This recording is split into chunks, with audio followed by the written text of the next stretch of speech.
Welcome back, everyone. I'm Abigail. And I'm Grayson, and today we will be talking about the 1913 Kentucky Derby.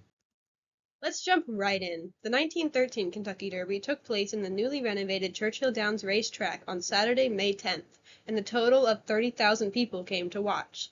This was the 39th running of the Derby. The winner was Donerail, second place was 10 Point, and Gowl was third place. On the day of the Derby, there were 12 horses listed to compete. However, 4 dropped out before the race began, leaving only 8 competitors. Everyone was betting on 10 Point to win, as Donerail was a last-minute entry and started at post 5, while 10 Point was at post 4. Donerail won against the odds of 91-1, passing 10 Point by only half a length, with the fastest time recorded to that point, 2 minutes and 4.8 seconds. Donerail received about $5,500 for winning. This is a significant amount considering that the average annual income in 1913 was around $3,000. This means that a $10 bet on Donerail would have amounted to about $26,000 today. We found a decent amount of information on Donerail, but could not find anything on 10 Point or Gowl, other than the fact that Gowl was a mare. Donerail's owner, Thomas Hayes, did not originally want to enter him into the race, but at the urging of the jockey Roscoe Goose and the payment of the entry fee by William Treacy, Donerail was entered. This was only the second time in history that a Kentucky Derby winner had been bred, trained, and owned by the same person.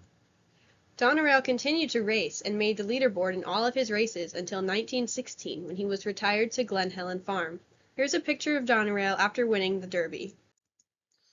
Donerail's pedigree was obtained from allbreedpedigree.com, and on it we can see that his grandparents were cousins under their grandsire Bonnie Scotland.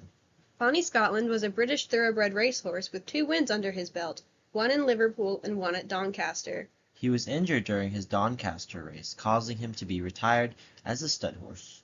He wasn't a very good stud horse in England, so he was sent to Ohio, then Kentucky, then Illinois, and finally Tennessee when he was 20 years old, where he remained for the rest of his life. Bonnie Scotland was the leading sire in North America from 1880 to 1881, with 21 winning children, one of which was Bramble, who had a solid racing career and sired Ben Brush, who won the 1896 Kentucky Derby. Ben Brush sired the first filly to win the Kentucky Derby, Regret, who won in 1915, as well as Whiskery, who won the Derby in 1927. Bonnie Scotland was also a successful broodmare sire through his daughter Bourbon Belle, who was dam to Hanover, who was grandfather to Donerail. Looking at the pedigree for 10 Point, we see that there's not any inbreeding, and we cannot find any information on his racing career. However, we do know that his grandfather, Sir Dixon, won 10 races, including Camden Stakes, Select Stakes, and Flatbush Stakes. Moving on to the pedigree for Gowl, we can see a small amount of inbreeding, but nothing recent enough to call for investigation. Again, there was not a lot of information about Gowl that we could find, other than the fact that she was a mare. We do have an update on breeding practices. In 1913, the British Jockey Club passed the Jersey Act that prohibited American thoroughbreds from being published in the British stud book unless all of their ancestors on both sides were previously registered. During the Civil War, many thoroughbred breeding records were lost, and the American stud book was not founded until 1873, so it did not have enough generational information to please the British breeders, who did not trust the purity of American-bred bloodlines. The British did this because a large number of American-bred horses were winning British races, and they feared that these horses would overrun their breeding market. American breeders, however, had started exporting their horses because several states had banned gambling. Additionally, the majority of American-bred horses had a horse named Lexington, pictured in the screen, in their pedigree, and the British saw Lexington's dam as impure. The Jersey Act, however, was not a retroactive rule, meaning that the horses registered in the British stud book before 1913 and their descendants could still be used in the British breeding market.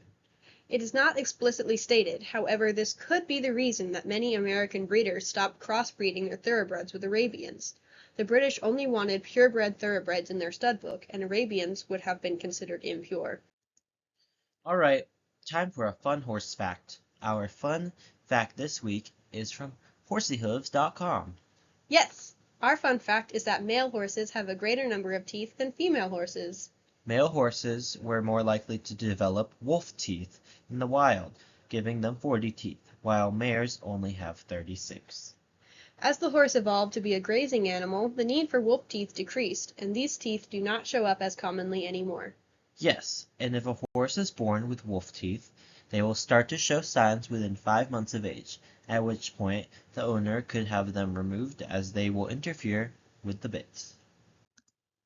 This is the list of sources we used to obtain all the information gathered in this video. This is all we have for today. We hope to see you next time when we discuss the 1923 Kentucky Derby. Thanks for watching.